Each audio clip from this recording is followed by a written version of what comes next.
with a short video training module on ghostwriting for your consulting business.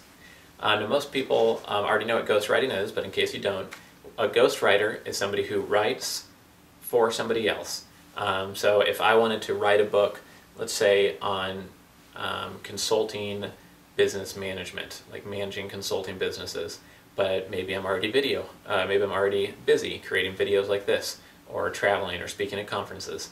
Well, I could go out and hire a ghostwriter who would hopefully have written similar books in the past, at least on business, or maybe one or two on consulting, but at least as a professional business writer, and has the ability to write a book and has written books for other people in the past. And what they would do is work with me, and I would tell them, I want a book written on how to manage a consulting business.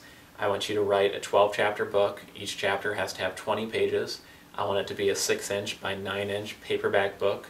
I'm going to sell it for $19.99 on Amazon.com. And I want you to write this book over the next 6 months.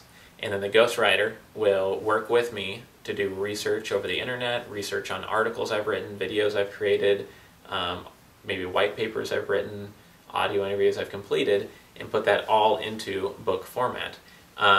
He will then basically do all the work, just taking knowledge from me and pinging me when he has questions, and then he will write the whole book for me. When it's published, it would be published under my name because he is a ghostwriter. He is invisible to the general public, but he's leveraging maybe the power of me knowing, I'm leveraging the power of I know a book is needed in that area, and I know that people would buy the book. I just don't have time to write it.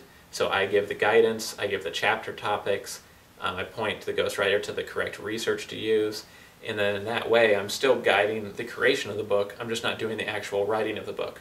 This service is also very useful for those people like myself who are not the best writers in the world. You might not think of yourself as a writer, maybe you don't enjoy writing, it's not something that you really think you're good at, then it can be great to hire a ghostwriter and it can help you from time to time. So here are some tips on ghostwriting. First, expect to spend between $2,000 to $6,000, maybe $8,000 to $10,000 at the very high range, but $2,000 to $6,000 I believe is a good range to consider, and $3,000 to $5,000 is probably most common. The most experienced ghostwriters will charge more money because they have people asking them to write books all of the time, and they only have so much time in the day. So it's not necessarily a good thing if someone's going to write your book for $1,800. Typically, that you get what you pay for.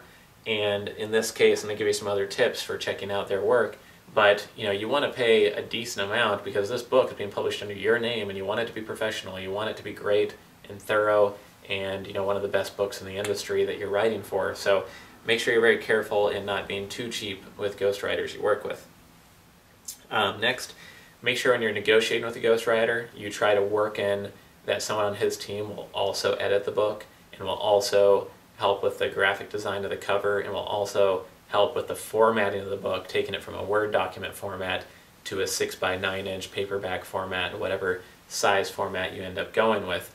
It's important that you try to negotiate that up front, because oftentimes it's not included by standard. It's just the writing of the book that's included, and then you'll have to go pay an extra $200 or $300 for an editor, an extra $200 or $300 for a book cover, an extra $200 or $300 for getting the formatting done for the book. But it's kind of like buying a brand new manufactured home. If you're buying the whole house, they could throw in the hardwood floors. It's not going to cost them much more. But if you don't negotiate that, you're going to have to add those hardwood floors yourself a year or two later. And that's how it is with ghostwriting. You want to negotiate those things up front, get them worked into the contract, and usually you can get 2 or 3 of those things included, if not all. A related tip, though, is that even if the editing is included, I would hire a second editor because it is so inexpensive, usually for $100, $200. You can have your whole book edited a second time by somebody, catch more of those mistakes, and then do go through it and read it all yourself to catch even more mistakes. That may seem obvious, but I worked with one consulting client once that hired a ghostwriter, and he had published a book and it was out there in the market and never even read the book himself. So it is important to remember that. Another tip related to ghostwriting is that if you focus on writing 12 chapters that are all typically 7 to 20 pages long within a Word document, then they'll typically come out to enough content to be a full-size book when it's reduced down to 6 by 9-inch margins. Depends on how, or 6 to 9-inch size. So it depends on how big your book is, is it textbook form or workbook form or a hardback that's really wide, or a small little handbook that's paperback. That's really a personal preference for your industry. Certain books are going to look more professional than others based on how they're printed, and certain books will be easier for people to consume and bring with them to work or bring with them on the subway to read. So you have to think about all those things before you publish a book. Another tip is that if you do go through a ghostwriter and you don't have a publishing deal through a big publisher, I wouldn't worry about that. You can publish books through the top two self-publishing platforms that I've found are CreateSpace. It's owned by Amazon.com, and it's CreateSpace.com. It's great because your book automatically gets sold, I believe, on Amazon.com if you publish through CreateSpace. Also, one I've used is Lulu.com. It's Lulu.com. And while the name of it might not sound really professional, they do have great self-publishing services, easy to use, easy to figure out, and definitely if you don't have a publishing deal, don't let that stop you from publishing a book. There's nothing that can raise eyebrows faster than if you go to a consulting client and say, oh, you're looking for a risk management consultant. I wrote the book on risk management, here it is, and you might not call it the book on risk management, but you could say, I wrote, a practical guide to implementing risk management here. If you'd like to review, here's a copy of the book for free. It's a nice gesture to give them a free copy of your book. It raises their eyebrows, positions you as an absolute expert, and can be a huge benefit for you as a consultant to have written a book or two. And again, the important thing here is you have the insight to know what book would be popular, what topics are the chapters, maybe some outlines for the different chapters. So the book really is constructed by you. You're just having somebody do some of the heavy lifting for you and actually writing out some of the content or repurposing your other content in video, audio, article form into a book format. Another tip here is setting a timeline for a book. Usually when a book's being ghostwritten, it's a 6-month project. Sometimes it can be a year-long project, and if you pay more, it can be rushed to 2 to 3 months. I would say once the book's done writing, it's kind of like closing a house. Usually 30 days to edit, get the cover done, the formatting, everything can be sped up if needed, but typically it's going to cost you more money or just a little bit more focus of your time. And then the last couple tips here are just about making sure you get a professional ghostwriter. So here's some tips. If you hire somebody through a friend or someone you know, make sure they have a website dedicated to ghostwriting. If they don't, how serious are they? They haven't spent $10 a month to put up a website. If you hire someone through Guru.com, Elance.com, Odesk.com, make sure on their profile that their profile is 100% or at least 50 to 70% focused on ghostwriting.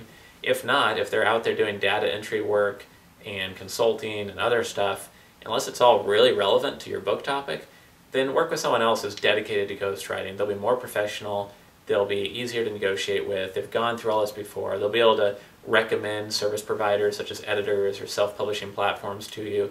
You want someone who's going to provide those extra insights and advice without charging you extra, whereas if you hire someone who's new and you're paying for their learning curve, they might do a bad job, they might not be that great at ghostwriting, they might stop in the middle of the project because they're not serious about it and they just got a job offer from someone else.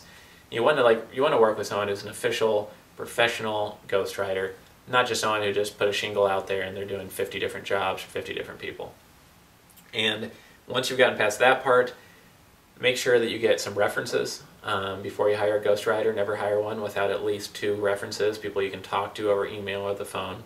If they can't provide those, then they haven't been around for very long and you shouldn't be paying for the learning curve. And then also make sure that you can see some examples of their work. Some white papers they've written, some articles, etc. One final tip that just reminded me of is that you don't have to hire someone to write a book for you. It could just be an article. Test them on an article, see how good it is. Then have them do a white paper. If they do a good job in the white paper, have them write a series of 12 white papers. If they do a good job in that series, then turn those 12 white papers into your 12 chapters of your book and just expand them, make them more professional, add some review questions at the end of each chapter, and your book will be done. So that's a slower way to work with somebody, and it's lower risk if you don't have a large budget to risk on something like this, or it might be hard to get approval from the people upstairs to spend money on something like this. That can be a way to test it out and make it very low risk for everybody involved. So I hope you enjoyed this short video training module on ghostwriting for consultants. I don't think there's any information out there specifically on how consultants can leverage ghostwriters to boost their business.